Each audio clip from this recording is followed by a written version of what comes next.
Hey, welcome to Burntwood Workshop. I'm Al, and today I'm going to go over XTool's S1. XTool contacted me and asked if they could use some of my videos for their training stuff, and XTool has been phenomenal to me. They've been just one of the greatest companies to work with, so I'm happy to do it. But the S1 was the first machine I got from XTool, and when I bought the first machine I had, it was a smaller 5.5 watt, and it didn't really do what I wanted to do. And when I saw this, I saw the 40 watt, and I said, that's going to do everything I want. So this is what I ended up with. And when I bought it with the better kit. And the reason I did that is because it came with the riser base. It came with the RA2 Pro Rotary to do mugs and round stuff. And then I automatically made sure I got the air assist, because if you're doing cutting, you want the air assist. And the XTool air assist is automatic, so if you're engraving, it cuts down the air assist and raises it up when you're cutting. And these are some of the things that when you're first starting out you don't realize, but it's good to have it automatic and help you out there. XTools has a lot of automatic programming setups for their stuff. Not all of them are perfect, and you'll have to do your own thing. And what I'm going to do in this video is I'm going to show you basically getting started with your laser, what you would want to do for the first projects, things like that. I go into everything up here I made with the laser, everything. And except for these shelves were made with woodworking, but I made the pattern to cut these legs out with the XTool, and then I cut them out with a router so they would all be the same. So I made a template for that. This shelf here, I custom made a different support, and that was done on the laser. And then I sublimated it and I laser engraved these images and infilled them. There's so much stuff you can do. You're basically limited by your imagination on what you can do. The basic setup, I wanted to engrave taller stuff like boxes and things like that, so I got the riser base. If that's something you don't plan on doing, then you might not need the riser base. But I knew I was going to want it. This box here, I used their AI generation to make the pirate scenes to put on it, and then I cut the box out. I even made insert trays for the box.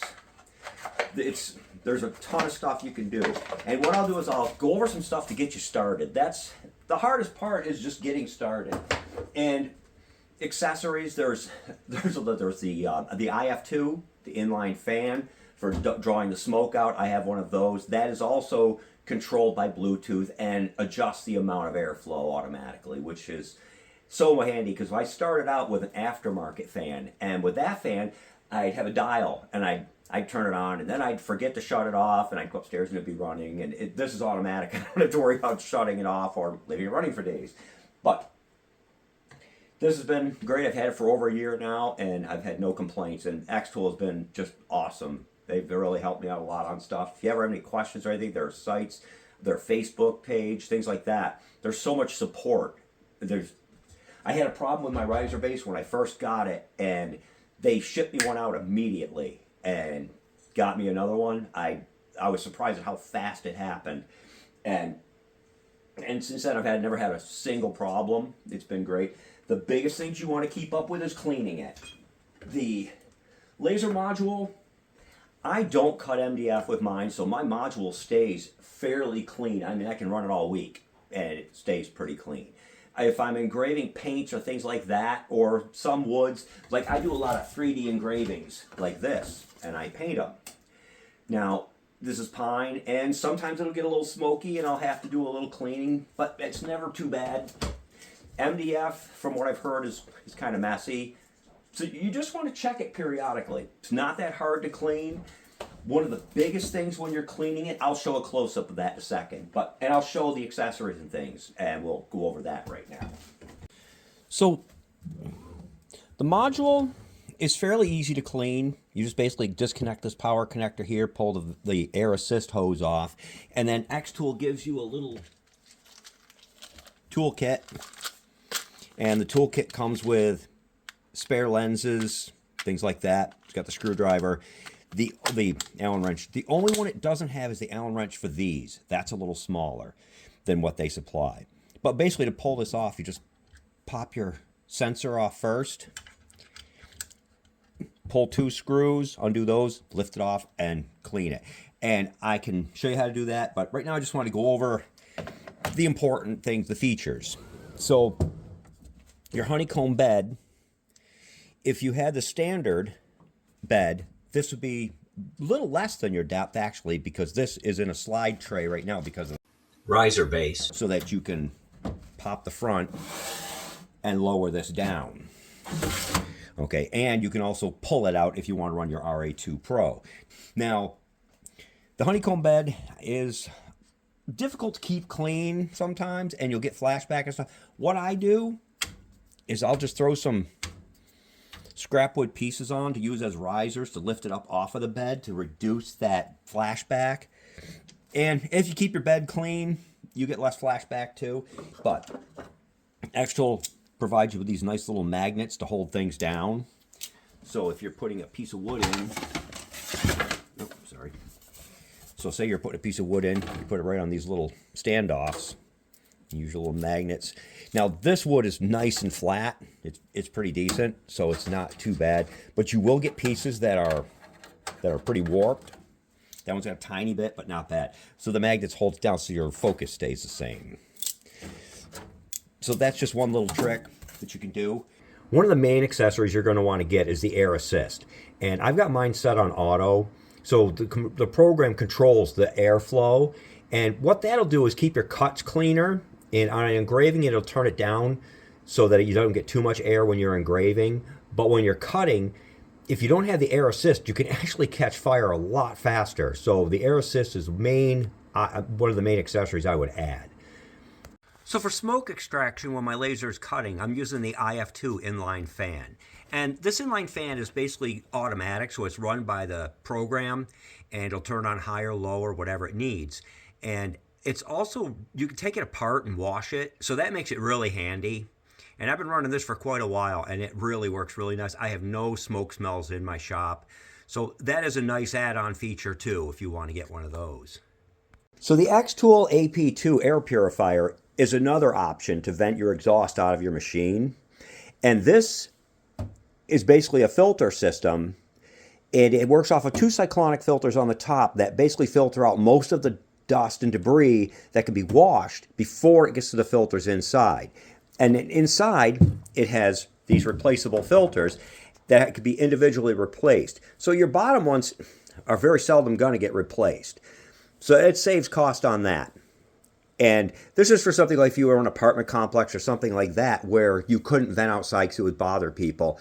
This would be a nice option to vent your exhaust and filter it instead of venting it outside. So this is the RA2, and here it comes with a bunch of different jaws and things like that, and a set of rollers and a bunch of different things so you can turn cylindrical items. And I've used this a few times. I haven't used as much as I'd like, and I'll do a video on that eventually. And this just plugs right into this top corner, and I've seen people asking where this plugs in, and there's a little rubber boot right above the light in this right hand corner, and that's where this plugs in. But I'm not going to go over that a bunch. I'll do another video on that. Just to give you an idea of some of the things that you can do with the S1. This is a little wooden magnet piece I made. It has a magnet on the back, and that's a laser engraved image in it. You can make lights. You can cut out Gothic windows. You can do layered engravings. You can engrave on cork. If you're into painting, you can do 3D engravings like this and paint them. Or you can do layered engravings like this and make a clock. I also make tissue boxes, signs, dice towers, lanterns. You can engrave glass. You can see, it's hard with the camera to see this, but there's one. This is another one. You can do glass. And then if you add and these are done with the Rotary, the RA2 Pro. And then if you add the infrared module, the IR2, that will give you the ability to do the next thing I'm going to show you.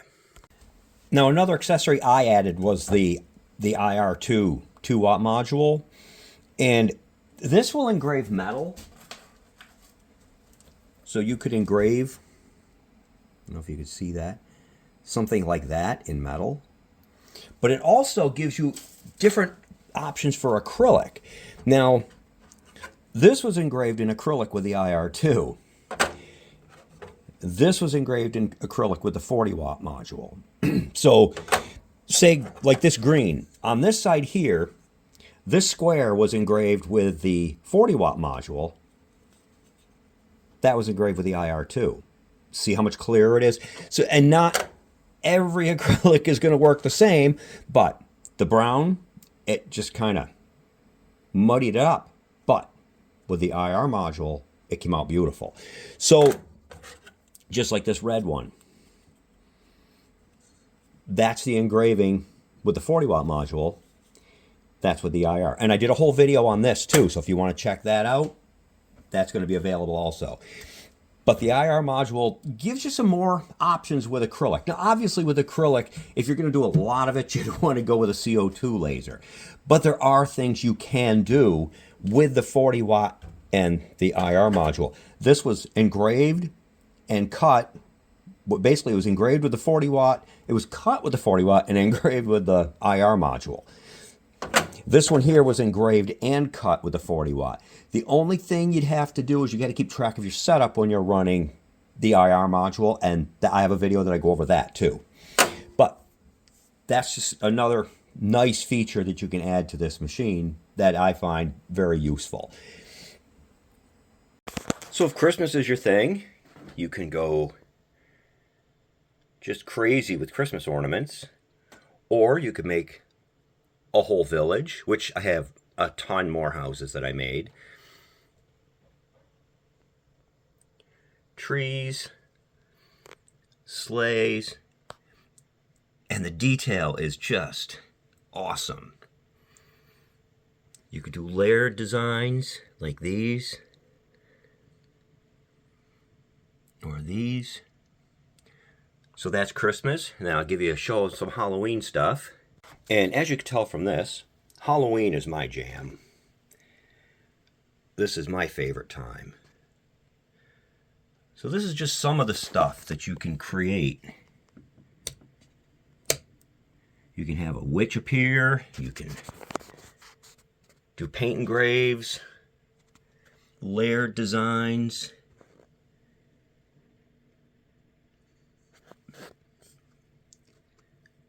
That one there's a little famous for me. And that'll be another story when we go over the M1 Ultra. But just to give you an idea, that's laser engraved acrylic, black acrylic. And that's engraved acrylic. And that's paint layered engraving. So that's Halloween. And just to give you an idea of some of the crazy stuff you could do with the S1. I mean, I have a lot of fun with it. And there's a million things that XTool offers. You can create your own. You can go to Etsy. There's a ton of places where you can get laser files to do things. The layered ones are my favorite. I really like doing these. These are a lot of fun. And these were created with just clip art stuff that I took and just made, layered designs out of. So there's a ton of opportunities to create and go crazy. I mean, it's hard to see this, but this looks really good in real life. That witch stays looking like that, but the camera focuses so you can't see her, but she appears when you turn the light on. But that's just some of the stuff you can do.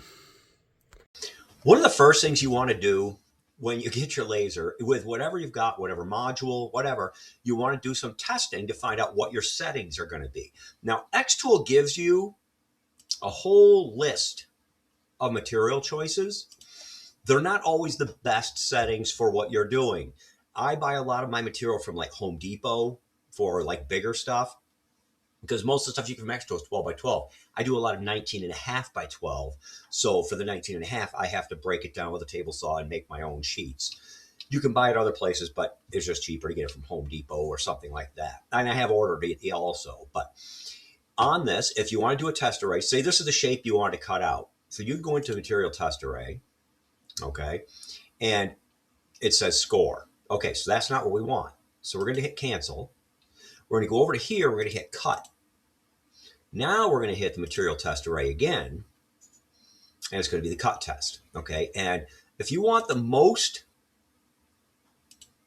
choices, go something like 7 by 7. Now 7 by 7, as you can see, is huge. It doesn't have to be that big. You could take the corner of it and you can do that. Okay, so what we're going to do is we're going to run this test, and I'm going to show you what it looks like.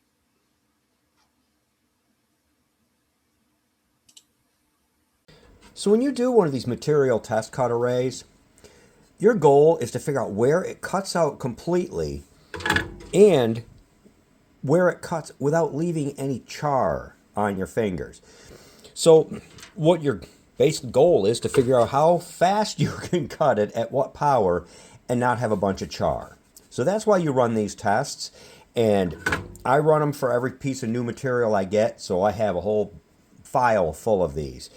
But if you keep them on a little reference like this, you go and pull that piece out, you can grab this and look at your settings. So good thing to keep on hand. So if you're just getting started on XTool and you have a hard time deciding what to do, they have projects that you can purchase, and there's a whole bunch of these. So you could just click on one of these and, well, actually, this one isn't a purchase. You could just download that and run it. And through Atom, they have just a ton of things that you can just download and make. So that's one thing. Another thing they offer is another array of things like box makers and things like that. And the elements are what I use a lot. Like you have your basic shapes, and then they offer frames, other types of frames. They offer hearts and shapes. They have textured backgrounds that are seamless so that you can join them together. They have these mandalas. I mean, there's just an absolute ton of stuff that you can use that they offer just to get started.